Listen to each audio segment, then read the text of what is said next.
Tidak hanya pemain sepak bola profesional, kita sebagai fans bola juga tidak dikasih nafas alias waktu istirahat tanpa sepak bola. Karena setelah Liga Domestik selesai, ada final Champions League. Habis itu kita dikasih tim nasional 2 kali langsung dalam tempo 4-5 hari. Kita baru menafas bentar, tiba-tiba mau datang Piala Eropa dan juga Copa America. RIP jam tidur normal.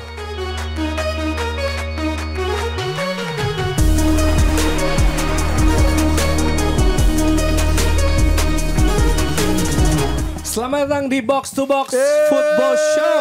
It's coming home.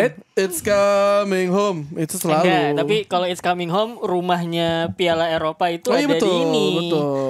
Ada di Prancis. Tapi Henry Delaunay. Tapi sepak bola yang bikin Inggris, Jer. This is the year. Iya, kalau kata Gitu. Dex, football is coming home early.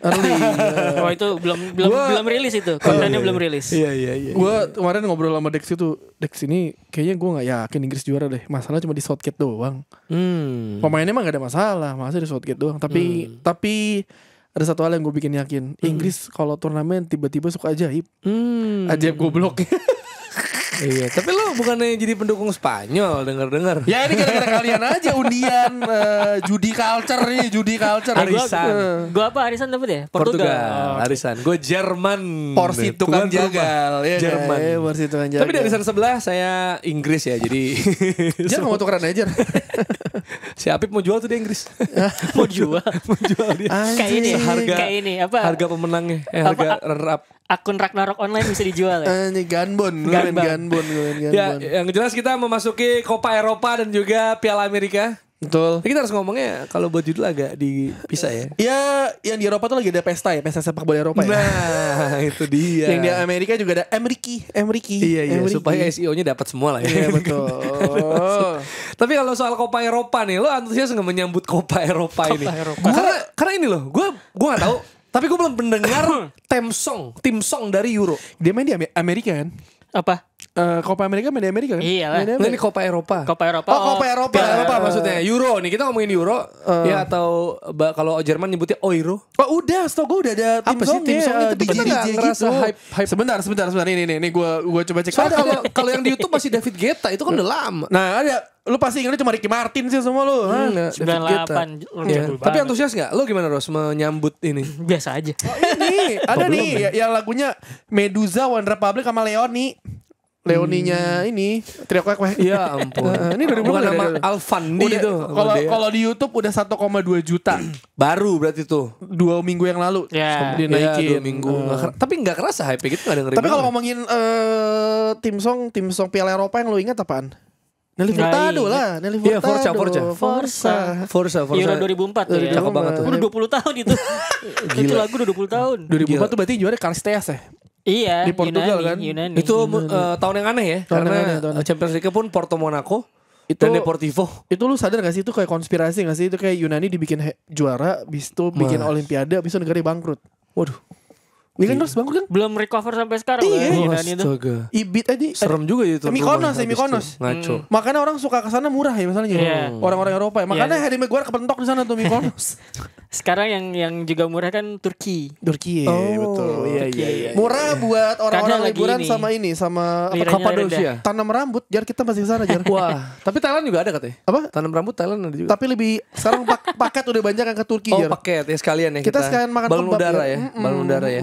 Tapi terkait soal Euro ini ya, apakah peringkat 3 terbaik ini membuat ini jadi kalau bahasa Dex chups gitu. Apa nih? Ya, Peringkat maksudnya, terbaik di grup. iya, peringkat 3 Oh. terbaik masih bisa lolos bahkan sampai juara seperti Portugal di 2016. iya, Ya sebenarnya Mengalahkan Prancis oleh goal sebenarnya header. jadinya apa ya? Jadi itu semua orang memiliki kesempatan, semua tim ya memiliki kesempatan untuk menjadi juara lah.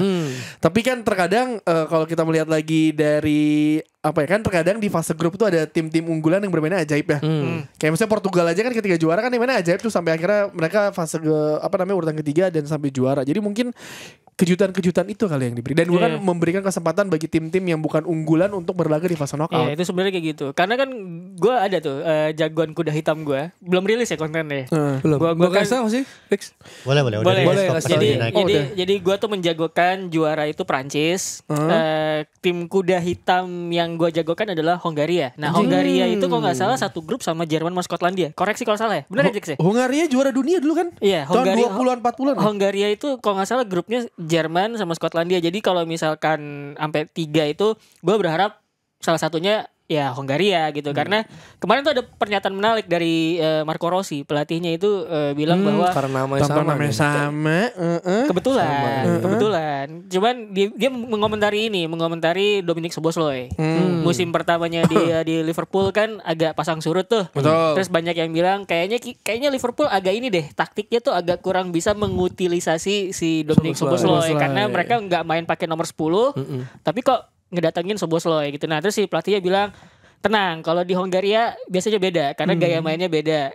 Kami lebih mengandalkan relasionisme. Nah, relasionisme ini apa? Ini adalah apa namanya kosakata baru atau sebuah gaya baru di sepak bola modern yang mana tidak menitik beratkan kepada apa namanya struktur posisi. Nah, jadi pemain tuh intinya adalah pelatih bilang bahwa kalau bisa kita nyerang lewat half space gitu. Nah, siapa yang ngisi half space itu boleh siapa aja. Gitu. Sebenarnya bukan sesuatu yang baru ya, cuman kan taktik sepak bola itu kan kalau nggak redefinisi ya pengulangan siklus aja gitu. Nah, itu dia akan nyoba gaya main yang lebih cair kayak gitu dan harapannya Szoboszlai bisa lebih tampil lebih bagus lah ketimbang pas di Liverpool. Tapi gitu. lu sebenarnya punya ini gak sih kayak misalnya Tio Inggris, gue Prancis, lo ada biasnya negara? Enggak, gue nggak normal aja lu. Gue nggak punya bias negara setelah apa ya? Mungkin dulu gue nontoninnya tuh Belanda sama Inggris. Cuman setelah kayak Inggris lu enggak Inggris lu? Enggak. Cuman gue lupa semenjak kapan kayak gue udah nggak terlalu segitunya sama negara, jadi kayak nonton buat seru-seruan aja gitu. Sama kerjaan ya, sama kerjaan. Lu ada nggak lu? Maksudnya bias negara? Oh, lu Inggris. Inggris. Oh, lu Inggris. Bener ya tadi kan? Bener. Hongaria sama. By the way, kalau mau lihat grupnya siapa aja tuh di paling bawah ada. Oh iya. Oh Itu. sama. Tapi grup A menurut gue nih cukup ketat ya. Jerman, Skotlandia, Hungary sama Swiss. Wah, ini sebenarnya tipis-tipis ya. Maksud gue kalau B kan Spanyol, Kroasia, Italia, Albania. Kayak Albania mati nih kayaknya ya. Kalau dilihat ya. Tapi Jerman, Skotland, Hungaria, Swiss gue rasa ini Keras, Bang. grup keras ini. Iya. Jerman juga di apa namanya kan dia nggak kualifikasi di uji coba juga berantakan, cuy. Nggak mengkhawatirkan lah sebenarnya dari Jerman setelah Piala Dunia 2022 tuh mengkhawatirkan. Nah, cuman gue mengharapkan sih Jerman lolos karena gue menjagokan Toni Kroos jadi pemain terbaik gitu. Romantisasi turnamen terakhir seperti Zidane Piala Dunia 2006 gitu kan. Kan kemarin udah kita bahas tuh bareng Spieltag. Si Toni Kroos kalau di lini tengah Jerman tuh kayak quarterback. Ya kan, mungkin udah nggak punya kecepatan atau apa namanya intensity seperti pemain lebih muda. Luciano Leandro. Iya, playmaker lisan. Iya, tapi kan kemudian operannya bagus, long pass oke. Nah, cuman butuh orang yang bisa nemenin dia, yang buat jadi tukang jagalnya buat cover dia. Itu ada siapa gitu. sih dia? Ada Goretzka ya? Ada siapa lagi sih? Wirtz. Iya, Florian Wirtz kan ofensif dong. Goretzka lah bertahan nih. Ya, yang bisa ngelindungin Toni Kroos as a quarterback. Andrich. Ada Andrich masuk ya? Andrich. Masuk. Mehmet Scholl. Wah, salah. Jens Jeremis. Haman. Carsten Janker. Tapi Piala Eropa mana yang paling berkesan? Karena kalau gue Piala Eropa 2000 karena itu awal gue suka bola. Jadi seperti yang gue sering bilang juga dari majalah basket namanya Sportmania, gue lihat ada halaman Euro di tengahnya gitu kayak kertas folio gitu. Mungkin kayak 2 rangkap gitu. Nah dari situ gue mulai melihat bola dan gue tertarik bola tuh gara-gara gue lihat itu gitu itu tuh waktu Prancis Itali tuh Trezeguet. Tapi gue suka Inzaghi di momen itu. Ada 2 sih tapi mungkin yang 96 tuh nggak terlalu masih bucil banget ya, masih kecil. Tapi karena waktu itu kalah lu Southgate tuh. Ya emang iya anjing berarti sekarang lagi. Maksudnya yang gue nggak bawa jersey Inggris sama MU makanya gue memorable itu doang pertandingannya enggak. Tapi satu lagi paling memorable ada 2008 Inggris juara tuh. Nggak lolos. Oh yang kalah sama Kroasia. Nggak lolos. Iya Kroasia di kualifikasi. Inggris ada di final. Howard Webb. Wah. Gue mewakili sebagai Horop wasit. itu siapa ya? Wasitnya Horop kan? Horop kan? Yang Lupa wasit gue. 2008 oke Inggris ya? 2008 ya Spanyol. adalah Inggris Spanyol wasitnya. Jerman itu. Iya, Itu Jerman. ini. Torres. Gue Apa? nge-MC 2008 tuh final Euro 2008. Gue pakai jersey Inggris. Bodoh amat. Lo yang memorable? Dani Guiza. Dari Giza ya bener. Iya itu Oh, Euro 2008 tuh. Enggak, yang memorable juga 2008. 2008. Itu pertama kali Kok unik juga ya? gue kan jadi wartawan 2007 kan. Jadi musim pertama gue jadi wartawan itu 2007-2008 Man United juara Liga Champions. Terus gue ada Thomas Uber di Jakarta 2008 sama Euro 2008. Jadi lengkap tuh musim pertama gue banyak turnamen gede kayak gitu. Dan gue pikir itu cukup memorable karena Euro itu juga ngasih unjuk gimana Spanyol yang tadinya dianggap adalah kayak kalau misalkan masuk panggung besar selalu Hancur. melempem gitu Karena kan. Selalu kayak gitu itu jadi awal mereka. Piala Dunia 2002, Euro 2000, terus 2006 Piala Dunia juga berantakan mereka kan. Tidak bagus-bagus juga. Dan itu menariknya banyak perdebatan ketika itu kan pelatihnya ini ya Luis Aragonés. Perdebatan dia dikritik karena nggak bawa Raul kan. Dia nggak bawa Raul. Nggak peduli. Ya, dia nggak peduli. Terus kemudian lini tengahnya dia pakai satu pemain naturalisasi Carlos Marcena lagi. Marco Senna gitu. Dan gue pikir 4-4-2 flat main ketika itu bahkan sebelum era Barcelona Tiki-Taka. Betul. Tapi itu jadi, emang udah udah kayak blueprint bagi untuk Spanyol kedua kompetisi terdepan yang 2010 di juara dunia, habis itu 2012 juara Eropa lagi kan. Iya, itu maksud itu gue sukanya sih di situ. Si depannya tuh ganti-gantian Dani Guiza itu, terus kemudian sama Fernando Torres ya, bikin gol Jerman ya. Iya, tapi Iya, emang Raul tuh 2008 udah menurun kan. Iya, itu iya. sebelum dia pindah ke Hamburg kan. Nah. Schalke apa Hamburg sih? Gue lupa Schalke. Kan? Nah gue inget kolom gue kan kemudian dalam gue kan kemudian karir gue itu adalah gue di Detik nulis kolom kan. Nah kolom pertama gue itu adalah soal Aragonés nggak bawa Raul. Terus gue mengibaratkan kalau misalkan bawa Raul ada kemungkinan mungkin Spanyol tuh nggak kayak sapu lidi gitu, kayak nggak kayak bisa menyapu semua dengan banyak macam banyak macam tools gitu. Gue 2008 tuh nggak nonton sama sekali, nggak peduli. Tapi nggak Gak ada terlalu, Inggris gue juga nggak tahu deh. Iya. Gue nggak terlalu ngerasa hype ya sih 2008 ya. Apa karena supporter Inggris ya? Tapi nggak tahu deh. Kayak agak lupa aja. Mungkin yang gue ingat siapa, Arshavin nggak sih itu ngalahin Belanda? Gue di 2008 kantor ya? rame arisan. Sisanya? Itu Austria Swiss kan ya? Iya, sudah 2008. Iya, sisanya kayaknya nggak terlalu. Enggak, jadi nggak terlalu. ya karena mungkin media kan ketika itu nggak ada Inggris kan, lu media pasti di luar juga biasa aja, apalagi media Inggris kan nih. Maksudnya orang kayak kita misalnya dengan kita pasti pahamnya bahasa Inggris, kita pasti bacanya media Inggris kan, dan Inggrisnya nggak main nggak ada yang peduli juga jadi. Iya. Lo Dex lo ada Euro 2000 gue, Belanda Belgia. Oh. Itu jagoin Belanda gue. Gue juga. Ya itu. Jagoin Belanda gue. Kenapa? Semua orang tapi suka banget Belanda di situ loh. Iya, Sebelum gue juga. Gue akhirnya- itu kan pertama kali gue suka bola di tahun-tahun itu. Oh, sama juga mirip-mirip ya. Gue turnamen pertama gue kan Piala Dunia 94 ya. Berarti itu baru 6 tahun ya kayak. Iya, Itu 94. Euro pertama gue tuh 96 tapi gue nggak terlalu nggak ngikutin. Iya. Tapi buas banget Ini sih 2000. Belanda di situ tuh. Gue liat banget grupnya tuh ya karena gue perhatiin banget ya. Grup D dia. Belanda, Prancis, Ceko sama Rusia bukan sih? bukan Ceko sama pokoknya gue lupa satu. Oh, Denmark.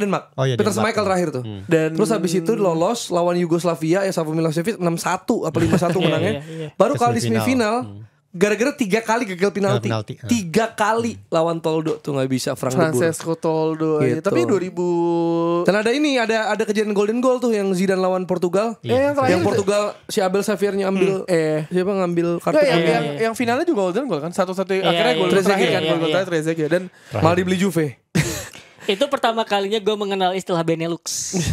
Oh. Belgia, Netherlands, Luxembourg. itu berarti kan ada Tapi tampil kalah loh itu sebenarnya. Tapi Wiltord terakhir tuh. Iya, tapi kan itu Sama gue ingat banget umpan 90 Pires. tuh menit 90 di Rozov udah pada rangkulan semuanya, udah mau beres tiba-tiba ya samain kedudukannya hancur Wiltord. habis itu. Tapi maksud gue 2000 itu Inggris sama Jerman satu grup kan? Iya, menang Inggris 1-0. sama- Iya, Alan Shearer. Itu Inggris ya. Itu grup A. Portugal sama Rumania. Inggris kalah sama Rumania. Inggris sama Romania, tapi Lawan Ghanea. Phil Neville tuh Yang penalti Romania. Tapi menurut gue salah satu yang menarik adalah 2004 munculnya seorang bocil bernama Wayne Rooney cuy. Ronaldo juga. Ronaldo Ronaldo juga. kan udah Tapi Ronaldo kan semusim ya. udah established sebelumnya di ini kan, dan Di Man 2004 United. tuh Rooney tuh tiba-tiba menjadi anak emas. Kalau aja menurut gua Rooney gak cedera tuh, Inggris tuh bisa kalian Portugal tuh. Duh, gue karena sempat suka Juve ya, gue netfet banget lagi tuh. Tapi Anjir, akhirnya dia cedera dia. Yeah. Akhirnya kalah sama Yunani tuh. Padahal Cekonya tuh ganas banget. Milan Baros, Jan Koller, Iya. terus Peter Poborski, Cech di situ kan lagi jago-jagonya kan, awal muncul ya. Nedved. Gila sih. Lu setuju gak sih? Lu liat Pavel Nedved kayak Galas robot sih. sih, kaku banget gak? Iya. Kaku banget, tapi nendang buset dah diputar tuh gue. Iya. Yang di Lazio lah, Iya. Juventus, buset. Akhirnya ini ya Zagorakis ya 2004 mengangkat. Tapi sebenarnya Euro apakah menjadi ajang menjual diri ya di bursa transfer? Kalau kita lihat Matthias Samar 96, Zidane 2000, jelas. Zagorakis 2004 kayak nggak terlalu gimana. Xavi 2008 dia nggak pindah kemana-mana jelas. Tapi malah juara sama Barcelona. Iniesta 2012, Griezmann 16. Sebenarnya Terus Donnarumma 2020 dibeli ini ya di PSG ya. Habis itu. sebenarnya ada yang menarik tuh kalau perhelatan Euro adalah ngelihat tim yang tadinya mungkin semenjana terus jadi berbicara banyak tuh Slovenia kan ya. Euro 2000 ya. 2000. Euro 2000. Zlatko Zalvic. Iya, itu Zlatko Zalvic kan langsung pindah ke Valencia kalau nggak salah. Iya. Koreksi ya kalau salah. Tapi kalau kayak turnamen gini sekarang udah banyak tim yang belajar dari kesalahan sebelumnya. Karena kan ketika ini deh misalnya ketika 2002 Papa Boba Diop, terus juga El Hadji Diop dibeli ketika dia masuk ke tim besar, ternyata kan nggak sebagus itu. Karena ternyata lu ketika lu beli di kan setiap tim tuh sekarang udah punya tim scouting yang bagus ya. Maksudnya udah panjang, dia punya plan semua. Dan ketika di satu turnamen ada pemain yang bagus, James Rodriguez lah gitu. James Real Madrid juga itu Piala Dunia kan? Piala Dunia. Maksud gua kan dengan scouting yang udah ada, plan yang udah ada, sekarang sih menurut gua agak nggak menjadi ajang seperti dulu lagi ya. Patokan. Tapi menurut gua ketika ada pemain yang diincar satu klub besar, katakanlah si A gini diincar sama tim B, nah itu biasanya di A tuh mau jual diri di situ. Tapi kan biasanya kan itu udah di planningin sama klubnya kan. Karena kan zaman sekarang kan udah trennya adalah setiap klub udah punya plan yang baik dan benar untuk membeli pemain. Jadi ya sebenarnya bisa dibilang iya, bisa dibilang enggak. Tapi menurut gua ketika lo beli pemain dari tim turnamen kayak gini tuh jadinya kayak beli kucing dalam karung sih. Karena jago sebulan, one of turnamen. Betul. Dan 2020 pemain muda terbaiknya Golden Boy Pedri, dan dia nggak pindah ya sama kayak Xavi, ya masih di Barcelona. Nah 2016 nih, ini agak tricky juga karena Bayern membeli Renato Sanchez dari Benfica. Dan ternyata flop.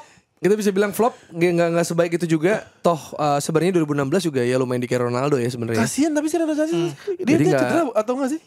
Nggak tahu deh gue perjalanan. Kan? Emang dia nggak kepake. Sama kalau dulu tuh kalau lo inget kalau Bayern Munchen juga sebenarnya juga mencari, dia tuh Bayern Munchen tuh tipikal yang nyari pemain-pemain muda sebenarnya. Dulu tuh dia ngincar, ada lo kalau inget ada satu pemain Inggris dibeli sama Dale Jennings. Aduh dari divisi mana gitu Barnsley. dibeli. Iya kan Barnsley kan dari itu sayangnya Jennings itu cedera terus dia ada adaptasinya tuh nggak bagus. Padahal pas main di tim B-nya Bayern Munchen dia mainnya bagus, tapi emang ternyata ya dia nggak cocok di Jerman. Itu kan mungkin salah satu faktor dari Sanchez. Dan dipinjemin ke Inggris kan? Iya. Swansea atau apa gitu lupa gue. Renato Sanchez. Dan itu pemain muda. Kalau top skor Shearer 96 tuh ke Black enggak ya? Habis dari Black berarti. Ke Newcastle. 96-97 itu ya kayaknya 96-97 ya Shearer tuh ke Newcastle ya bener. Setelah direbutin sama MU. Man United 2000 dimusuhin tuh sama Ferguson. 2000 Savo Milosevic tuh Zaragoza gak sih lu? Kalau gak salah Savo Milosevic sama Patrick Kluivert tuh Barcelona sama Saviola gue inget tuh. Terus Milan Baros 2004 Liverpool. Istanbul. David Villa 2008 ke Barcelona.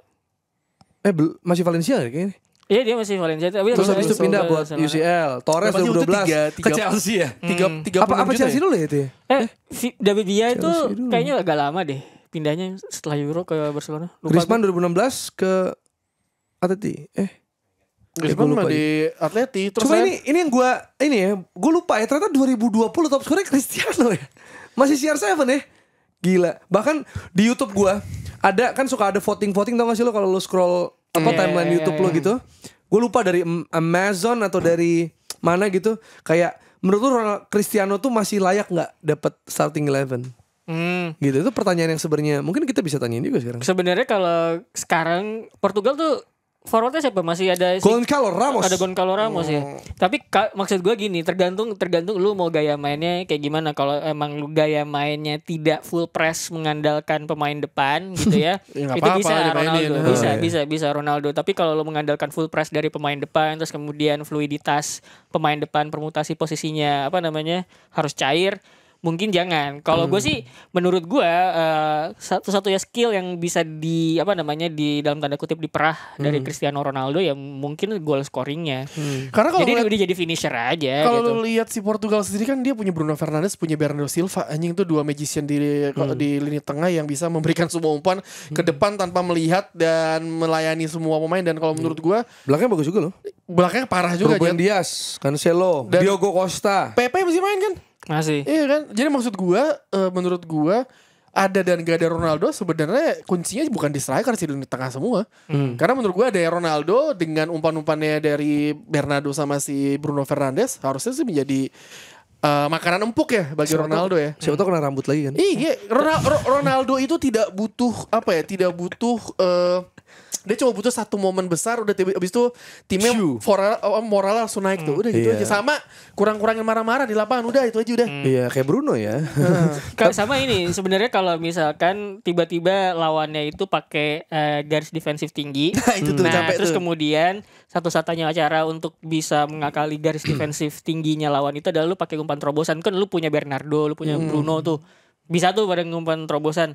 Nah, Ronaldonya nih kalau bisa ya jangan dimainin dulu gitu. Kemarin juga main. Karena kalau misalkan dia kayak gitu kan dia harus ngelihat kecepatan. Mungkin dia masih cepat, cuman timingnya itu loh yang kadang-kadang suka off gitu. Kemarin kan dia masuk di babak kedua yang lawan siapa? Irlandia kan menang. Jadi emang di bawah sih masih menurut gue masih oke. Cuman as an option ketika lu nggak bisa ngebongkar, lu butuh finisher yaitu Ronaldo. Dan gitu. dan dengan talent pool Portugal yang ada sebenarnya kan ada Ronaldo, Ruben Neves main di Arab Saudi, satu lagi kalau nggak salah ada 3 deh main di Arab Saudi deh. Ngolo? Siapa? Ngolo dipanggil gak? Oh enggak ini Portugal belum Ranges. Ngolo dipanggil. Neves, Ronaldo, satu lagi siapa tuh? Tapi kalau ya maksudnya lu dengan Bruno kan bukan di Arab Saudi. Oh yang di Arab. Yang di Arab Saudi. Iya. Lupa gue. Iya, tapi kalau kita ngelihat juga sebenarnya mereka punya peluang cukup besar karena grupnya juga Turki, Ceko dan Georgia. So ini kayaknya harusnya tidak menjadi halangan buat mereka karena gampang buat mereka ini mah. Skuadnya cukup dalam. Nah kita coba ke ini ya. Grup A itu ada Jerman, Skotlandia, Hungaria, Swiss. Jerman pasti disorotan sebagai tuan rumah dan juga rebootnya Jerman yang progresnya cukup positif. Di mana juga represent by Leverkusen juga. Mereka ada Wirtz salah satunya. Ada Andrich juga. Stuttgart juga. Ada Stuttgart juga gitu yang punya beberapa pemain. Mittelstadt tuh Stuttgart ya kalau nggak salah.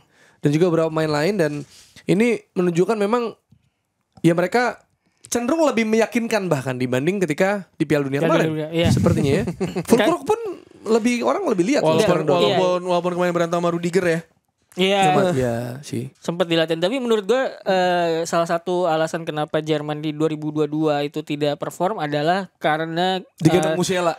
Iya, enggak. Satu hal adalah talent poolnya Jerman ketika itu nggak cocok sama gayanya Hansi Flick sebetulnya gitu itu menurut gue yang jadi persoalan. Nah sekarang nih kayaknya sih Julian Nagelsmann tuh lebih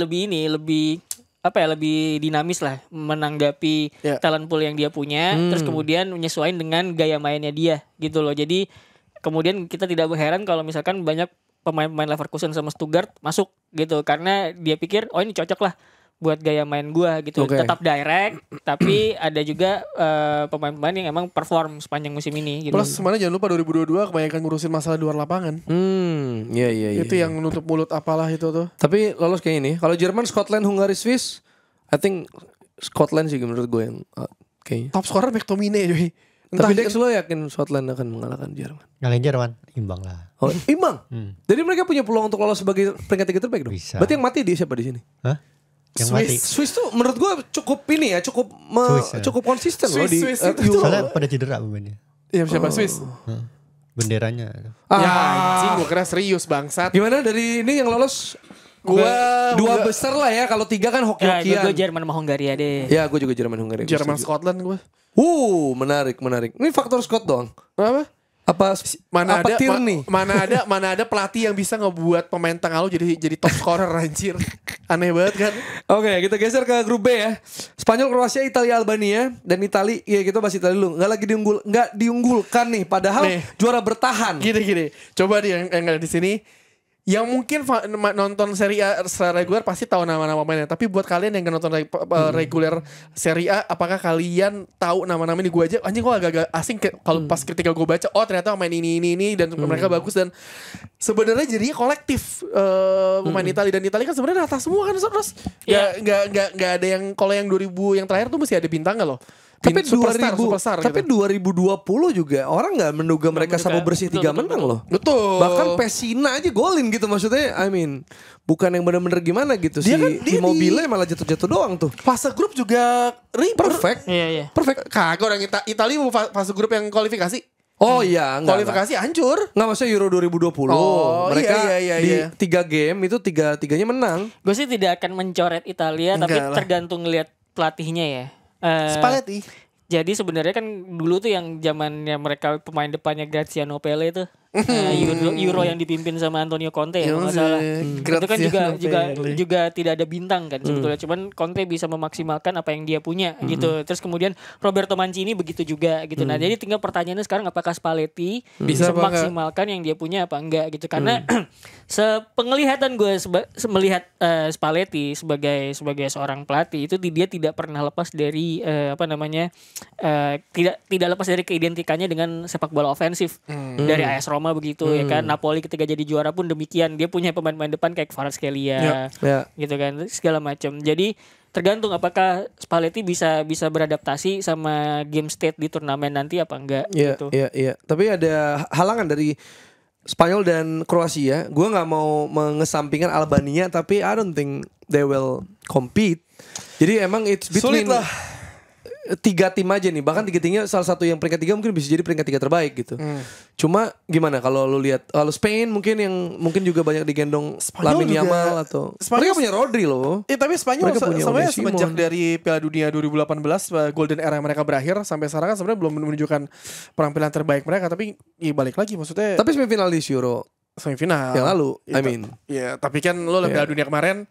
Iya. Kayak gimana dengan segala macam pemasan dan makanya Italia Spanyol yang semifinal seru ini menurut gue unik ya. Tapi jadi seru menurut gue gitu. Chiellini ngemeluk Alba tuh.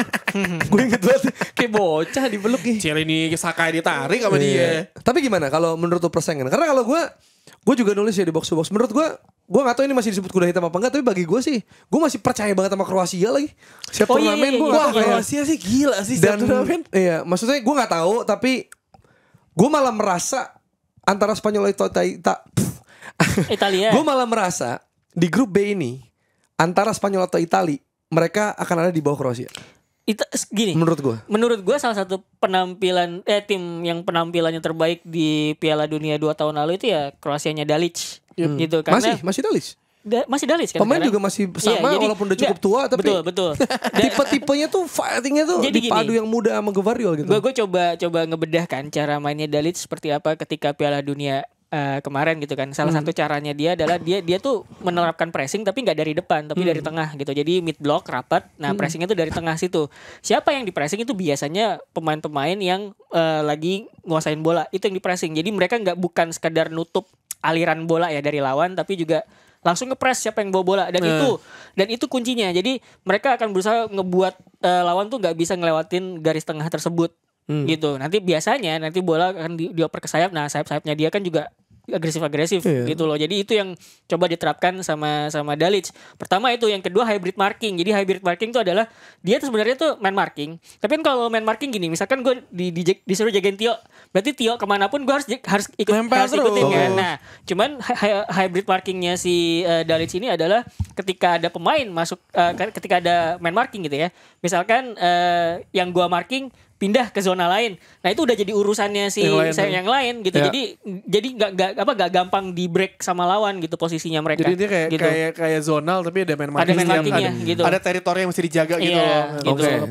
Oke, ini kan Kroasia juga ini caps. Lo kalau lihat caps paling dewasa tuh Kroasia dibanding semua tim lain. Ya, jadi timnya tuh paling pengalaman. Maksudnya mereka ada tiba-tiba Perisic, ada juga Vida si gondrong tuh gitu. Tiba-tiba sampai ada muda Gvardiol. So gue sih masih ngerasa ini kuda hitam favorit gue gitu. Diam-diam tiba-tiba masuk semifinal. Makanya with all respect with Spanyol dan Italia fans ya, gue merasa mungkin tim negara kalian akan lolos tapi peringkat 3 terbaik.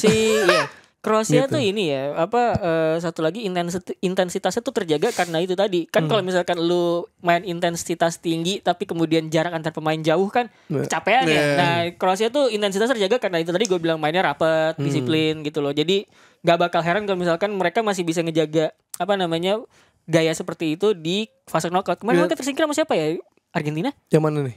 Kroasia, Piala Dunia ya? Messi sama Messi. Messi, iya. Itu doang kan jadinya kan ya. Di semifinal tuh gue dapet kesempatan langsung nonton di stadion mereka kan, dan gaya mainnya tuh beneran kayak ya karena mungkin pemainnya udah gak lagi muda lagi ya, maksudnya lu nggak bisa memaksimalkan semua fisik yang ada, jadi lu mainnya beneran santai, lu beneran ya apa yang Rossi bilang tadi, lu zonal tapi ntar kalau di zonal lu dijaga semua satu persatu, dan tapi yang paling kunci adalah yang paling kunci adalah seorang Luka Modric tuh free roam, dia selalu mau lari ke depan ke belakang, dan ketika dapat bola udah tinggal lempar ke depan aja. Jadi kayaknya yang modelan kayak Modric tuh udah tidak diwajibkan untuk ikut dalam main intensitas. Jadi karena dia udah tua juga gitu kan, ya udah lu dibebasin aja, tapi teman-temannya yang determinan gitu loh temeninnya. Karena dia tahu yang punya visi dan umpan yang bagus ke depan untuk ke strikernya ya. Betul. Luka Modric. Makanya gue agak terkejut kalau orang nggak memandang dan menaruh Kroasia sebagai kuda hitam, karena 2 Piala Dunia terakhir mereka semifinal, bahkan satunya final loh. 2018, 2022 semifinal, kalahnya sama Messi doang gitu. 98 aja orang ketika dia baru pecahan dari Yugoslavia itu kan Davor Suker, Boban dan kawan-kawan. Maksudnya konsistensinya gitu ya. Jadi kita tebak-tebakan aja yang lolos 2 besar deh. Kalau peringkat 3 mungkin kan bisa lolos, kita 2 terbesar. Dex mau nyoba? Gue Dex dulu deh. Italia Spanyol. Kroasia enggak? Kroasia peringkat 3 terbaik tapi lolos. Oke. Gue nyoba Spanyol Kroasia deh. Oke. Ya gue juga Spanyol Kroasia. I'm sorry. With all respect. Tapi kayaknya menurut gue itu. Lo? Kroasia Italia. Spanyol yang enggak ya justru ya. 3 aja. Peringkat 3 terbaik bisa lolos juga. Gak meyakinkan Spanyol. Italia peringkat 3 terbaik bisa kok juara kayak Portugal. It's okay. It's fine. Geser ke C. Nah ini Slovenia, Denmark, Serbia, Inggris. Oke, pertanyaannya kita fokusin aja ke Inggris. Atau mungkin Denmark boleh dikit ya. Tapi Inggris nih. Itu gue dapet pilihan gue tuh Benjamin Sesko. Enggak, pilihan Slovenia. Pilihan gue untuk kuda hitam tuh Denmark loh. Oke. Gue tuh Denmark loh. Arisan gue dapet Serbia aja. Oh, satu-satunya ada Serbia. Jadi lo Portugal, Serbia, sama satu lagi nggak jelas siapa ya. Pot 3 nggak usah. Pot 3 nggak usah. Ya udah. Jadi gimana? Apakah ini easy for England? Three wins? 3 wins in the group? Enggak, menurut gue enggak. Nah ini lu serius apa lu? Ya, gue serius. Gini, kalau lu ngelihat dari beberapa pertandingan terakhir, Inggris tuh gak pernah menang. Lawan Brazil imbang, terus lawan kemarin lawan siapa tuh terakhir? Oke, apakah friendly bisa jadi patokan kita? Karena kan lu kan mencoba pemain, dan tapi ya gini, Southgate itu kan pelatih yang apa ya, lu lihat di final Piala Eropa yang terakhir deh, yang Inggris kalah sama adu penalti, tapi ya itu kan Southgate itu tidak mengubah taktik sampai menit keberapa gitu, kayak insecure kelamaan mikirnya, sama kayak Pep Guardiola, tapi dia nggak sebagus Pep Guardiola, cuma dianugerahi pemain yang ada. Dan media-media Inggris tuh bahkan pandit-pandit udah bilang ini kalau sampai emang nggak juara, ini udah tahu kita yang bakal sasaran tembaknya siapa, Gareth Southgate. Maksudnya lu diberkati dengan pemain yang seperti Jude Bellingham, Declan Rice, Trent Alexander, Harry Kane, maksudnya you name it lah, ini nama pemain semua mahal banget semuanya, sampai lu nggak jadi katakanlah nggak lolos semifinal deh. Udah sih menurut gue emang yang salah udah tahu di mana kan. Dan jadi semifinal. Kalau hasil selain semifinal juara gue. Juara. Tapi maksud gue gini, fase grup Inggris kan kalau misalnya pas di kualifikasi aja kan dibilang main meyakinkan kan enggak, tapi mereka menang lawan Italia 2 kali, ya kan, akhirnya menang di Wembley mereka kan untuk pertama kali sejak berapa lama, tapi walaupun dengan skornya tipis. Karena gini, kalau turnamen itu kan lu nggak mesti main bagus banget. Perancis 2018 gimana Olivier Giroud yang nggak pernah nembak cuma ngebuka ruang bisa jadi juara. Jadi maksud gue ya mungkin Gareth Southgate dengan keberuntungan yang ada bisa melakukan hal itu, tapi agak disayangkan ketika lu punya pemain seperti Jude Bellingham, Harry Kane di lini depan lo, tapi lo gak bisa mencetak gol banyak tuh, sayang sih. Jadi lawan Serbia sih menurut gue jadi tolak ukur perjalanan Inggris ke depannya seperti apa. Walaupun orang bilang ya Argentina aja kalah pas lagi Piala Dunia, tapi ini bukan Argentina, bos. Pelatih juga bukan pelatih Argentina, bos. Gimana? Kemarin tuh ini gue ngasih artikel ke Dex, jadi Opta, situs yang membahas data statistik analisis itu, bikin tulisan ke BBC. Nah di tulisan itu mereka ngebedah soal siapa yang peluangnya paling besar jadi juara. Nah gimana caranya mereka mempertimbangkan satu squad, terus kemudian hitung-hitungan kalau misalkan lolos dari grup, ketemu bagannya seperti apa segala macam, terus kemudian form tentu saja dalam beberapa bulan terakhir itu mereka jadiin faktor gitu. Nah, hasilnya yang keluar paling atas untuk peluang jadi juara itu pertama itu Inggris 19,9%. Tapi jangan salah di belakangnya itu Prancis tipis kan? Tipis 19,1%. Nah nomor 3 itu baru Jerman. Itu ini Opta ya yang apa namanya based yang on data ya, based on data gitu. Nah cuman balik lagi kalau misalkan ngomongin turnamen berbagai macam faktor tuh kadang-kadang nggak bisa ditebak gitu loh. Jadi gue pikir bisa aja tadi Opta berdasarkan form yang ada sepanjang beberapa bulan terakhir, tapi ketika lagi di turnamen formnya itu hilang semua. Itu bisa kejadian satu. Nah, jadi gue pengen nyoba ngebahas soal gimana Inggris kemungkinan main. Skuad luar biasa. Luar biasa banget. Bahkan lu punya 2 pemain muda yang baru muncul tuh kayaknya nggak sepanjang satu musim. Ada Morton sama Kobbie Mainoo di lini tengah gitu loh. Jadi kalau misalkan butuh opsi masih ada 2 ini nih. Kan ada kemungkinan kan tengahnya itu udah pasti Foden, Bellingham, Rice lah ya. Sulit ya buat Enggak, tapi Foden itu. kayaknya ditaruh di sayap deh karena Foden kalau ditaruh tengah enggak terlalu ini kan. Nah, kita spesifik aja deh. Enggak gini. Nah, itu yang menarik. Foden di tengah enggak terlalu bisa, tapi sama Pep Guardiola. Iya, itu dia masalah ini masalah Gareth Southgate bukan Pep Guardiola. Jadi kayak maksudnya itu jadi persoalan karena kayaknya Gareth Southgate tuh nggak tahu gimana cara karena misalnya kalau ada Foden, ada Bellingham itu 2 pemain yang punya posisi sama. Menurut gue lebih ideal adalah Jude Bellingham, Mainoo sama Declan Rice. Jadi tapi kalau Mainoo starting 11 enggak. Iyalah. Kalau buat gue Declan Rice udah pasti. Itu pasti itu nggak mungkin enggak. Jude Bellingham lu bisa jadi gelandang box to box gitu ya. Phil Foden lu main sebagai nomor 8 bebas, free roll number 8. Jadi tengah. Karena menurut gua kirinya setelah Rashford udah nggak ada ya, Jack Grealish nggak dibawa juga. Foden pasti taruh situ karena udah punya Saka kan. Cole Palmer kali taruh situ tengah. Pertanyaannya, apakah kemudian Phil Foden itu bisa jadi winger out and out. Maksudnya dalam artian karena kalau misalkan dia jadi winger itu ada tendensi untuk inward. Ngerti. Tapi maksud gue dengan ada Phil Foden di sana, jadi kan sebenarnya tengah ini kan pertanyaannya banyak banget ya. Bahkan Trent Alexander-Arnold bisa ditaruh tengah tuh. Nah, dan ketika pertandingan yang di Newcastle lawan siapa tuh yang menang? Lupa gue. Yaitu Trent itu adalah pemain paling banyak menciptakan peluang dibandingkan pemain lain yang ada di lapangan padahal dia masuk babak kedua. Atau Cole Palmer kanan kan? Kanan. Dan saingannya Saka. Nggak mungkin Saka ditarik. Maksudnya siapa tahu Cole Palmer tengah ya bisa juga kan. Nggak bisa. Karena pertandingan terakhir di Wembley Foden itu ditaruh di bawah belakangnya Harry Kane. Dan kayak Southgate gak tahu cara maininnya Phil Foden. Karena Gareth Southgate terpaku sama 4-2-3-1 dan di belakang starter itu harus yang kayak nomor 10. Nah, itu bukan cara terbaik mainin Foden. Jadi Bellingham di situ tuh. Jadi kalau gue pikir itu sebenarnya 4-1-2-3. Jadi kalau misalkan 4 Trent Alexander tuh gue masih ngerasa Trent itu harusnya kanan aja. Jadi kalau misalkan butuh satu tambahan tengah tuh dia inverting aja, jangan di tengah. Jadi biarin Rice terus kemudian Foden, Bellingham itu box to box, Foden itu nomor 8. Gak tau Gareth Southgate kenapa nomor 10 ya. Yakin gue pasti Foden taruh di kiri. Itu tengahnya tengahnya siapa? Pilihannya either si Trent, Mainoo atau Wharton. Nah sebenarnya yang jadi permasalahan dari 3 itu Trent sih menurut gue. Trent tapi Mainoo sama Wharton terlalu riskan. Tapi sebenarnya permasalahan Inggris itu bukan di situ loh. Dengan gak adanya Harry Kane dan John Stones kemarin, gue lagi ngobrol sama Dex, tiba-tiba muncul nih di Sky Sport, John Stones gak ikut latih gara-gara sakit kan anjingnya. Maksudnya Rooney bilang gak ada Harry Maguire itu ngebuat Inggris menjadi berubah gaya mainnya. Jadi kan lu pilihannya udah pasti John Stones 1, kiri lu Luke Shaw belum tentu sembuh. Paling kirian TPR kanan lu Walker. Sebenarnya ini siapa nih yang di sini? Itu kelemahan kalau misalkan lu naruh Foden di kiri. Kirinya Inggris tuh inward semua. Makanya. Jadi kelemahan Inggris selain Gareth Southgate adalah kiri. Sisi kirinya. Karena gue pikir gak apa-apa lah ya Gordon lo jadiin starter. Tapi kan pada akhirnya lo di turnamen itu kan butuh option. Tapi lawan Slovenia bisa lah. Tapi feeling gue Foden ditaruh sayap sih. Iya. Gimana soal peringkat di tebak-tebakan aja ini lucu-lucuan aja. Bagi gua Inggris sapu bersih 3 kali kemenangan. Inggris lolos. Menurut gua 9 poin Inggris. Lolos tapi mungkin perfect. Karena lo hari satu Inggris aja. Enggak, gua kalau di fase grup entah kenapa gua pede yuk. Kalau di knockout gue gak tau Inggris, tapi kalau fase grup gue pede. 1-0 pun Sterling tuh tetap menang. Tiga-tiganya. Satu-satunya pede gue salah Inggris. Satu pertandingan terbaik Inggris Piala Eropa kemarin adalah lawan Jerman. Ya itu bagus banget. Tapi ya gue yakin Inggris bisa lolos. Tapi menurut gue tapi gak perfect. Gak perfect. Tapi di situ palingan yang nemenin gue yakin Denmark. Denmark. Slovenia main itu John. Setuju Ros? Denmark? Inggris, besar. Serbia kali. Wah, ada bias Arishan nih ya. Dex. Serbia lah.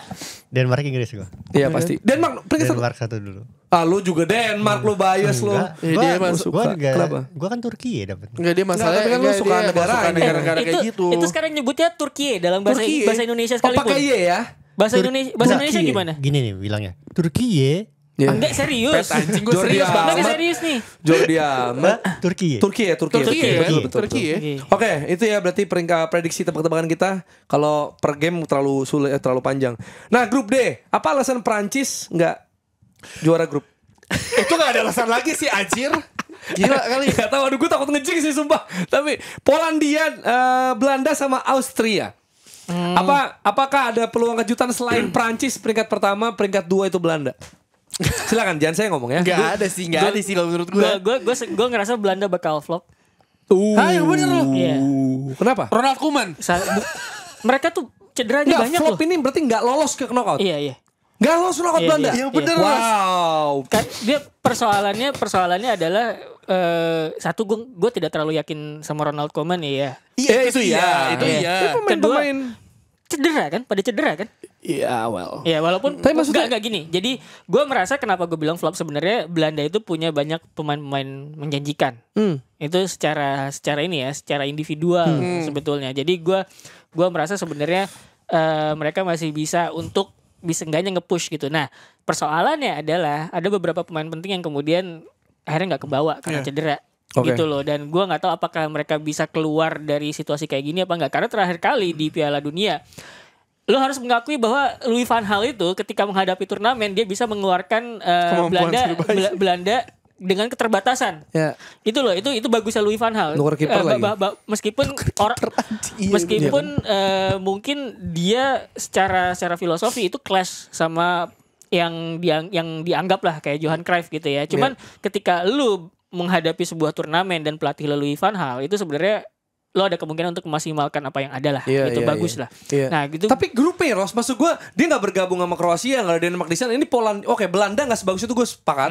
Tapi kalau untuk lolos grup itu Polandia sama Austria emang mereka punya kekuatan. Maksudnya jadi Polandia gitu menurut lo yang akan jadi di bawah Prancis misalnya. Mungkin, Mereka tuh tertolong grup menurut gue. Iya, mungkin Belanda agak is not that good. tapi gini loh, kalaupun lolos gue yakin juga Mati langsung. sulit ya. Tapi langsung aja deh. Prancis gue gak mau maksa. Prancis Belanda Gue masih percaya Prancis Belanda. Prancis Belanda sih. lo? Enggak bakal banyak kejutan. Prancis Belanda. Ya selain Belanda dulu lah. Selain Belanda dulu. Polandia. Ya. Polandia. Lewandowski. Menarik. Grup E ini kita Tapi Polandia Lewandowski itu terakhir flop loh turnamen Tahu Iya, gue. makanya gue tidak terlalu mengandalkan faktor Lewandowski. Grup E, Rumania, Ukraina, Belgia, Slovakia. Ini Belgia sebenarnya masa udah lewat ya, cuma gue masih merasa ya ini dia strong lah. Rumania, Ukraina, Belgia, Slovakia. Ini agak kuda hitam semua di isinya mungkin. Belgia, Ukraina sih gue.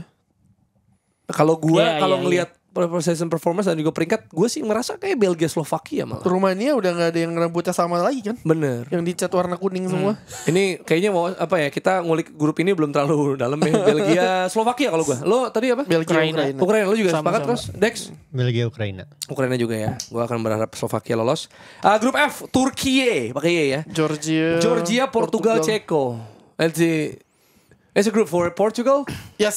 Udah pasti. Kita udah bahas banyak Portugal. Nah, Definitely. yang mendampingi nih, apakah Georgia akan punya kejutan? Enggak, gue Ceko sih. Turki. Gue merasa Georgia ini sebagai debutan, satu-satunya debutan, gue rasa akan sulit untuk survive dan Ceko entah kenapa gue Ceko. Ceko masih udah lewat lah Turki menurut gue sih. Gue Iya, enggak, merasa gua- Ceko cuman paling ingusan lah, tim paling muda di Eropa Iya, sekarang iya, tuh iya. Ceko. Belum Bisa waktunya. kuncinya tuh lawan Ceko Turki. Menurut gue kan. Ntar siapa yang menang? Gue antara CSKA sama Turki. Ya pasti. Dex? Portugal Turki. Oke, Portugal, Turki. Nah, oke. Ini karena kita memasuki Euro Fantasi ya. Ada nggak pemain wants to watch nih untuk match day 1 nih? Satu kiper jago, satu kiper cupu. Masih gue Dex? Yang harga Kiper murah. diferensial deh. Oh, Kiper cupu. kiper jago ya. Ini kita Kiper sekilas tamu nggak per dipanggil posisi ya? aja ya. Kiper cupu yang dipanggil tapi Tom Hinton dipanggil pagi ini. Nggak, tapi dia kan cuma training Buat doang. staff Training. pelatih. Pelatih kiper. Gue udah kata kenapa dia tetap pelatih. ya. Oke, kiper jago. Gue mulai dulu ya. Kalau gue, lu bisa mempertimbangkan nama Verbruggen. Itu kayaknya bagus juga Belgia di ya? Belanda. Kemudian Kok gue lupa sih? Diogo Costa. Gue merasa Diego Costa bagus dan Lunin udah pasti bagus. Gue rasa tapi Ukraina ya grupnya agak Sebentar, tricky. kalau fantasi itu kalau lo nepis lo dapat poin gak? 3 save Tiga dapat save, 1 poin. Jordan Pickford pasti banyak nepis tendangan. Diserang. Yang Serang paling terus. banyak save mah Georgia siapa Philly tuh? Tapi kan keunggulan juga banyak. Sama itu gak ya. sih? Chesney juga bisa tuh. Chesney. Iya. Siapa lo ada nama? Kiper diferensial Mats Sels gua. Belgia. Soalnya enggak bawa Courtois. Iya gak bawa Courtois. Oh iya. Kan Terus cedera ada kan? kiper yang menarik lo dari Ya itu. nama-nama yang tadi disebut. Iya benar. Sales tadi. Oke. Kiper, back, 2 back jago, 1 back diferensial. Well, back aja back. Theo. Theo Hernandez, ya. Gue melihat gue udah mulai main Euro Fantasy terus gue lihat sebenarnya yang kepemilikannya paling tinggi itu Frimpong Belanda. Makanya gue kayak gitu. Cuma gue masih agak lebih condong ke Van Dijk yang lebih pasti main sih dibanding Frimpong kalau pakai Euro Gue Fantasy. Van Dijk sih. Sebenarnya Frimpong jadi diferensial itu kan agak dipertanyakan adalah sebenarnya Frimpong itu ketika di Leverkusen dia ofensifnya bagus. Tapi ketika harus defense ya. Nah, Itu sebenarnya Frimpong itu. Makanya ada Jadi Van Dijk sama ya jadi The gini. Ligt. Jadi gua Van jadi sama sebenarnya Dele itu Twin Tower gede banget. Dia gede harus banget dilindungin kipernya Van gitu. Bruggen, woy. Iya, jadi gimana Dex lo ada masukan soal back? back. Mittelstadt murah. Mittelstadt ya. Itu. Woodface murah. Oh Di Marco. Federico Di Marco. Di Mungkin Marco. dia bisa bersinar di tengah Italia mungkin flop. Van Dijk, gue Van Dijk. Kalau nggak Van Dijk, gue tuh kalau ngeliat pemain, kalau misalnya back cari yang bisa passing dan nyetak gol, itu kayak Wing lah ya. Kali Walker. Murray, gampang banget. Iya iya. Oke, kita Gary next. Gembel. Nah, kalau gelandang nih agak susah deh sebenarnya menurut gue. Iya banyak banget. Banyak masalahnya. banget. Banyak. Kalau di tim gue so far nih masih draft, gue punya Jude Bellingham udah pasti. Oh, Jude itu Bellingham, iya, itu iya. Bruno Fernandes, gelandang gue ya. Bruno Terus, sih. Bruno apa sih? Soboslai gue rasa gue setuju juga Rossi Iya, Hungaria nih. Szoboszlai. Soboslai di Hungaria kita harus kalau perhatiin Hungaria gue sempat lihat highlightsnya oke banget. Terus siapa lagi ya gelandang gue? Gue sih, Florian Wirtz gue gak tahu kenapa kayaknya Gue sih mikirnya Bruno ya. Maksudnya di United aja dengan pemain terbatas dia bisa memberikan umpan segitu banyak ya. Ini saya karena bagus ada Iya. Ronaldo juga. Harusnya sih Bruno dan Bernardo gue Silva. 5 siapa ya? Gue rasa kalau main fantasy lo harus punya pemain Portugal sih. Iya. Melihat grupnya ya soalnya. Bruno dong. Nah, Bruno. lo punya siapa di Siapa situ? lagi yang pasti? Bruno udah. Bruno. Siapa lagi yang bisa diandalin gelandangnya? Bernardo Silva. Bernardo Silva ya. Iya. Ya Orang gelandang juga gue yang banyak dipilih juga Cancelo, cuman gue nggak sih yakin tuh. Enggak, gue enggak sih. Iya. Bruno sih. Gue Bellingham, Florian Wirtz, Soboslai, Bruno sama Granit Xhaka. Anjing poinnya banyak banget tuh bang. Granit Xhaka karena gue gak tahu kenapa kayaknya kalau di kompetisi negara tuh dia lebih dan dia Leverkusen bagus dan Xhaka gak pernah mengecewakan di Swiss sebenarnya kan. Dua musim terakhir Xhaka tuh Sebenarnya. sebenarnya tidak mengecewakan di Arsenal sama di Iya. Leverkusen. Dan di negara Ros masuk gue Iya, ya. Kita juga, ingat banget yang begini. Terus kayak kemarin juga cetak gol juga di Dia masih Piala Dunia kuncian, juga dia bagus. kuncian. Dan jangan lupa Swiss itu mengalahkan Perancis di 2020. Walaupun Granit Xhaka. Perancis tidak punya back kiri ketika itu. Makanya bingung kena crossing tuh si Benjamin Pavard. Gue nambahin sih Benjamin. Jorginho sih. Tapi Jorginho prone to yellow card loh dia. Nah, iya cuma Iya kan? Tapi murah. Kasih penalti juga. Bruno juga yellow card gampang loh. Dia kan suka banget tiba-tiba Nekel. protes sama nekel gak jelas gitu. Oke. iya. FYI aja tuh. Oke, nah ini dia striker yang diandalkan ya, striker 2 striker jago dan 1 striker diferensial mungkin. Haji Ken lah. Coba Ken. Berikan gue nama selain Harry Kane sama Kylian Mbappe. Ini udah Nggak ada pasti. lagi, ya, udah pasti. Dua ini udah pasti menurut gue. Rasmus Højlund. Rasmus Højlund. Nyetak gol gawang Inggris tuh. Wah, ini dari grup yang sama tapi pemain gue satu lagi bukan Holland. Siapa? Sesko. Sesko. Slovenia bisa juga tuh. Sesko. Lu siapa tadi? Højlund tuh di Denmark rekor golnya bagus. Bagus. Bahkan di Man United yang gak dapet servis aja sebenarnya rekor golnya tuh bagus loh. Sebenarnya kalau nyari poin McTominay. McTominay tuh nyetak gol. Maksudnya Iya. kayak tuh kayak striker cuma Diko yang nyetak gol tuh McTominay aja. Aneh, Gak gitu. perlu kita striker, McTominay nyetak gol. Iya, tapi agak bingung. Kayak Kayak Havertz. Kayak Havertz. Menarik. Havertz. Ada Dia Fulkrug. Dia jadi penyerang di Iya di Jerman ya. tapi Di Fulkrug. Jerman ya. Yang golin kayak Havertz. Tapi semua. Kai sih. dia dibantu Musiala sama Wirtz tuh ya. Iya. Iya, tapi itu ya. Maksudnya kalau dari 3 striker lu main Euro Fantasy gue rasa lu susah sih kalau nggak pakai Harry Kane sama Mbappe. Maksud gue hampir semua orang pakai kan. Iya. Siapa lagi Pasti coba ya. striker? Iya sih. Tapi menurut gua Lamine Yamal. tumpuan gol Inggris masih Ken, tapi tumpuan gol Prancis itu masih bisa dibagi loh ke Iya. orang lain. Setuju gue. Itu setuju. Griezmann pun kalau di Tapi- Euro Benar, gini. benar. Enggak, tapi gini. Ngeri nih. Lu bisa Kolo bilang bahwa Prancis tumpuan golnya bisa dibagi. Tapi ujung-ujungnya Mbappe juga. Lu Iya, lihat betul. final 2022 Betul. deh. Iya, carrying the team. Karena dia Iya. changing the game. Iya. Itu kan 2022 taktiknya Deschamps di final adalah gimana caranya gue bisa ngehidupin Kylian Mbappe Iya, karena Sampai lain dia flop. si Olivier Giroud ditarik kan. Terus begitu kemudian taktiknya berubah, dua-dua sama Mbappe kan. Iya, Sekarang iya. Ya kalau- selain itu ya kalau gue lihat di final sih masuknya Kamavinga juga ngaruh banget sih Iya, gitu kan. iya, Itu iya. tactical adjustment lah dari Deschamps. Iya, kalau lu nyari top score ada kemungkinan besar Harry Kane karena Inggris akan dapat penalti lagi mungkin. Betul, top skor karena penalti kayak 2018. Jadi penalti-penalti gitu Mbappe juga sebenarnya bisa, cuma sebagai kapten muda, gue merasa gue gak tahu kenapa ya, lo akan lihat Prancis nih akan ada 2 gol dari set piece. Coba lihat nih. Lebih dari satu gol dari set piece nih. Entah penalti, entah free kick, entah corner, lihat ya. Kita lihat. Inggris juga bisa sebenarnya. Mereka punya Banyak crossing maut kan. Kirian Trippier, Trent Alexander-Arnold, Cole Palmer bisa, Harry Kane bisa, Jude Bellingham bisa. Penalti Palmer ya terakhir tuh bukan Terakhir Kane. Palmer, tapi Harry karena Inggris kan gak main. Inggris. Kan di bench waktu itu. Ya kalau Iya. Kane gak main Iya. kan. Kalau gak mungkin dong. Enggak. Tadi siapa tadi lu striker lu? Hah, striker gue Oh, Kai Havertz. Havertz. Itu Gue bisa soalnya nggak ngeliat dipertimbangkan. ada striker yang diferensial yang Menarik ya? yang menarik sih. Lu tau nggak? Sesko aja sebenarnya bukan diferensial sih Iya, hitungannya. Banyak nggak? Lu tau nggak di yang apa? Banyak ngemake juga siapa? Siapa? Lukaku. Oh iya, Lukaku banyak yang Sebenarnya pakai. kalau dari grupnya, Iya, kan? betul. Slovakia, Betul. Rumania, Ukraina, biasanya Lukaku bisa cetak gol banyak Lu di grup, habis itu mati. kalau pilih Belgia, menurut gue satu pemain yang perlu dipilih itu adalah Trossard. Leandro Trossard. Ya. Trossard dong ya. Dan juga jersey warna biru mudanya itu ya. Keren Seperti tuh, keren special editionnya Jepang Putih tuh, biru. ada tuh yang kayak gitu. Gue inget Belanda tuh orange biru muda tuh Euro berapa ya? 2008 kali Orange, ya. biru muda. Orange biru muda. Yang disingkirin Oh, sama tahu, Rusia. 2008. Itu yang Iya. si 2008. Fantasi Iya, itu kan? iya. Sundulan jatuh. Iya, iya. Enggak, itu- Bukan. Enggak, itu Belgia. 2014. Itu 14 sih. Ini yang disingkirin sama Rusia. Lagi jago-jago. Ih, Oh, keren iya, banget. iya, Juara iya, nih iya. juara. Disingkirin sama Rusia. Arshavin. Si ini kan. Rusianya Gus Hiding gitu kan. Iya, sayangnya Rusia gak ada nih. Iya. Ya, jangan lah. Rusia kan lagi Fokus aja lagi dia. nyerang. Iya. benar. Kayak itu. Israel juga gak ada. Waduh. Bagus lah. Itu update dari ini ya, dari kira-kira matchday pertama akan berjalan seperti apa, grupnya kayak gimana, pemain yang bisa diwaspadai siapa, dan jangan lupa main Euro Fantasy juga. Nama timnya juga coba tadi gue sama Dex sudah berdiskusi ya, beberapa nama tim. Gue kayaknya akan memakai The Act of Killing. Anjir. The Act of Killing. Lo ada ide mungkin lo bisa pakai 40-year-old Virgil Anjir. atau No Pain No Gain. Weh. Atau apa lagi tadi gue bilang ya? Tadi apa lagi? Kayaknya ada lagi. Ini Iya apa? ada banyak. Gue kalau Oh ini Stones. Guardian of the Galaxy bisa juga. Stones apa Stones? Game of Thrones ya, Game of Thrones. Gua Saya kalau- bisa banyak lah, kreatif aja. Kalau fantasi namanya sama mulu timnya. Apa? Setelah FC. Lagi juga Damn United. Ya, ada update apa lagi nih, Ros? Update Kanjuruhan nih gue bacakan. Pegawai Justice for Kanjuruhan, Narendra Wicaksono, dia dalam perjalanan menuju Turki. Tapi dia kemudian mampir dulu nih di India, dan di India dia ketemu Mr. dosen. Rakeshing. Dosen hukum dari Jindal Global University, namanya Tuan Rakesh Singh.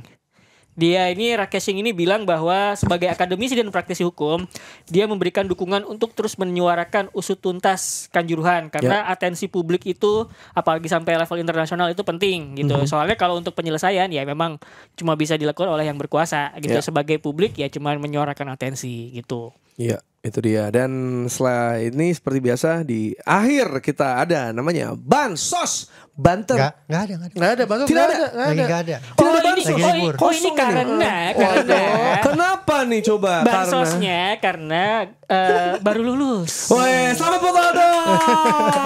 Yang jagain bansosnya baru lulus. Luar biasa, selamat. Akhirnya Waldo bisa lolos dan ada selebrasi super saya dari Waldo. Iya. Yang nanti kita akan edit ya. Dan tolong dikeluarin Ya, ya. ntar gue edit. Tolong diedit ya. edit, Yang jelas selamat buat Waldo akhirnya. Jadi tidak ada alasan bagi Anda Waldo untuk tidak datang ke sini lagi. Betul. Tolong bantu Dex dan kawan-kawan ya, dan juga Nabil dan sebagainya. Gak ada alasan lagi lo, Dok. Ya lu bisa tolong Tapi diisi iya, lah. kan kemarin bilang kan, wah kita nggak bisa ngecengin skripsi lagi. Oh siapa bilang? Tiponya masih. Temponya Itu kan masih. ada revisi. Ada revisi, Jangan tipe pikir semua. Anda selesai Iya. di sana, Waldo. Kalau Anda belum revisi, Anda belum lulus itu. Ingat Waldo, revisi Anda itu ternyata karena banyak tipe. Nah, itu. Lo tau gak Waldo? Ya, ini gue ngasih tau nih ya. Gue udah japri ke dia sih, gue belum ngomong di grup. Tapi gue kan ngomong on air aja langsung.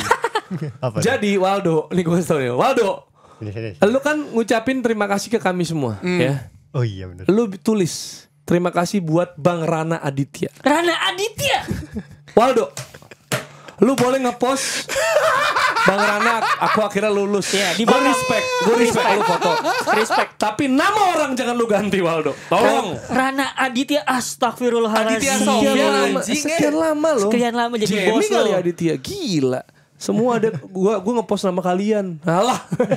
Itu nama almarhum lu salah Paling gila. pertama lagi kan. Paling pertama. Bang Rana Aditya, astagfirullahalazim Waldo. Enggak apa, kenapa enggak ngecek ya? Maksudnya apa Iya. nanya, apa di Iya, kontak iya. name? Apakah kontak name dia salah selama ini? Lah, kayaknya iya. Nah itu. Atau enggak Bang Rana box to box doang. Tugas lu sukses sampai Aduh. situ Waldo. Tolong ya. Itu Tolong dia. hormati almarhum Waldo. Tolong hormati almarhum, jangan cuma ngepost lu lurus doang. Oh. Ntar lu bayangkan dia juga bakal ngecengin lu gitu kalau lu salah begitu ya. Ya itulah dia. Semangat buat teman-teman yang lagi skripsi juga kayak Waldo atau mungkin lagi berjuang, lagi ngerjain tugas akhir kayak Nabil ya kan. Tugas akhir kan lu? Iya, dan juga yang juga bersiap untuk begadang karena Euro akan datang, akan bertemu dengan Lu juga. kami ini. Jadi ketemu lagi pas Idul Adha tapi. Kami. Iya. Oh iya, Pas kita match day 1 udah beres semua. yes, karena kita libur dulu ya, libur sebentar Idul Adha, kita kurban dan hari Selasa baru Selasa. kita akan Hari Rabu berarti siaran. videonya. Hari ya. Munculnya. Berarti kita akan ngomongin hasil match day 1. Bener. Itu dia. Sama preview sampai Denmark Inggris juga dibahas. Nah, nanti. preview sampai Denmark Inggris dan kalau lu merasa ini kok hype-nya belum ada apa namanya? Theme songnya, belum ada jadwalnya. Box to Box sudah mengeluarkan jadwal yang sudah kita push Waldo untuk ngepost. Udah di post, Udah di post ya, dan juga prediksi dari kami kira-kira gimana, lu boleh kolom komentar bisa lu isi dan lu bisa punya pendapat soal siapa juara, siapa kuda Ada hitam, template-nya siapa kok. segala macam. Jadi Ada bisa template ya. di-share di story juga. Jangan lupa Versi tag kalian. @box2box bola. So, itu aja episode kali ini. Kita ketemu di episode selanjutnya dari Box to Box Football Show. Bye bye.